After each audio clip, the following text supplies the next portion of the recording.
I'm Jane McGinnis. I served as an elected trustee on the Tuscarora Township Board from 2008 through 2016, and most recently as chair of the Township Planning Commission.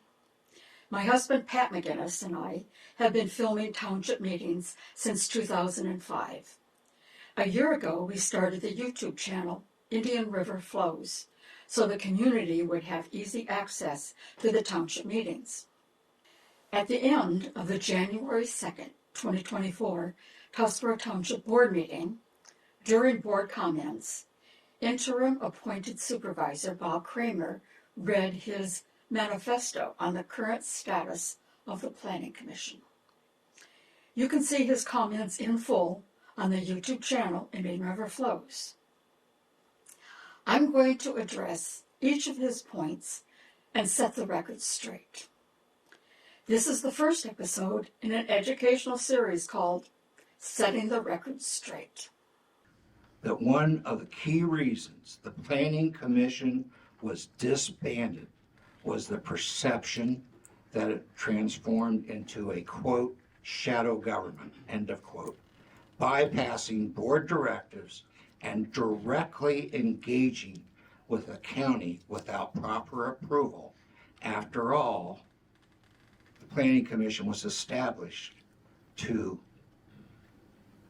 advise the township board, not the county. The Planning Commission was supposed to be an advisory committee. The Planning Commission was established by Township Board Resolution in 1970 under the Michigan Township Planning Act 168 of 1959 to make and adopt a basic plan. It was not established as an advisory committee to the Township Board. For over 50 years, it has operated in accordance with the Michigan planning laws, being reconfigured in 2009 in compliance with the Michigan Planning Enabling Act 33 of 2008, fulfilling its main purpose, creating and updating a master plan for the township. Further, Sheboygan County Planning and Zoning requires all commissioners to go through MSU's Citizen Planner Certification Program. The first section of the program is a basic primer. Who does what in planning and zoning? It is based on Michigan's Planning and Enabling Act and applies to all levels of government. Here's the chart that summarizes those roles. In Michigan, no individual or body has complete control over zoning to maintain separation of powers. Where planning and zoning is concerned, there are three branches of government: legislative, the elected, county commission or township board; the administrative, the planning commission, sometimes the zoning administrator; and judicial, which is the ZBA, the zoning board of appeals. The function of the legislative is to draft a zoning ordinance, adopt a zoning ordinance, and amend the zoning ordinance. The Planning Commission administers the ordinance and does not consult with the legislative body. Again, the separation of powers. Unfortunately, most of their communication with the county took place via email, bypassing the board's oversight. Historical Planning Commission documents show that the Tuscarora Township Planning Commission always communicated directly with the Sheboygan County Planning Commission on issues regarding township site plan reviews, zoning issues that affected the township. Letters show that relationships are in the files. The township board was in the loop because a board member always sat on the Planning Commission as an ex officio voting member. In Michigan, a planning commission is not in the chain of command of the township board. The role of the Planning Commission is described in the Planning Commissioner's Handbook, published by the Michigan Municipal League. And it says, quote, elected officials are representatives for the people in the community. As such, they are accountable to the voters.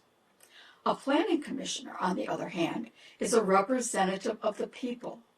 This means that the members of the Planning Commission represent the various interests found in the community, such as professionals, business owners, and homemakers. In theory, this allows a planning commission to act without the political considerations that influence elected officials. This gives us, we the people, a voice.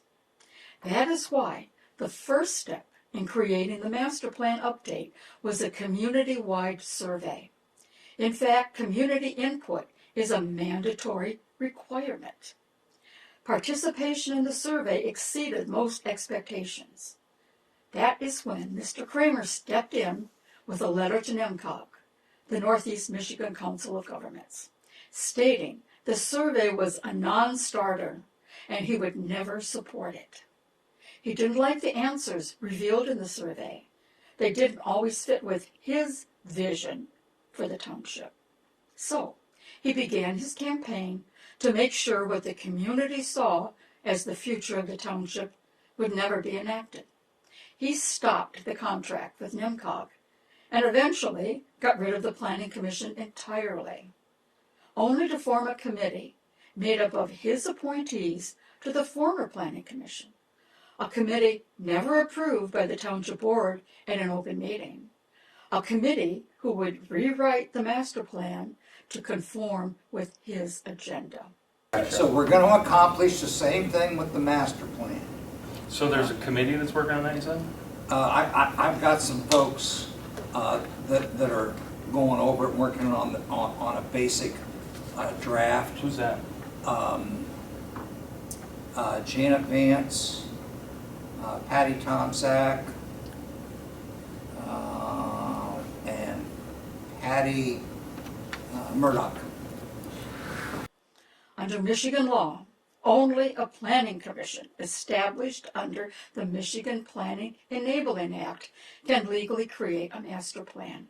Not the legislative body, not the township board, certainly not the supervisor with hand-picked advisors. Finally, I'm Jane McGinnis, and thank you for watching. You can always check Indian River Flows to keep up with what's going on in Tuscarora Township.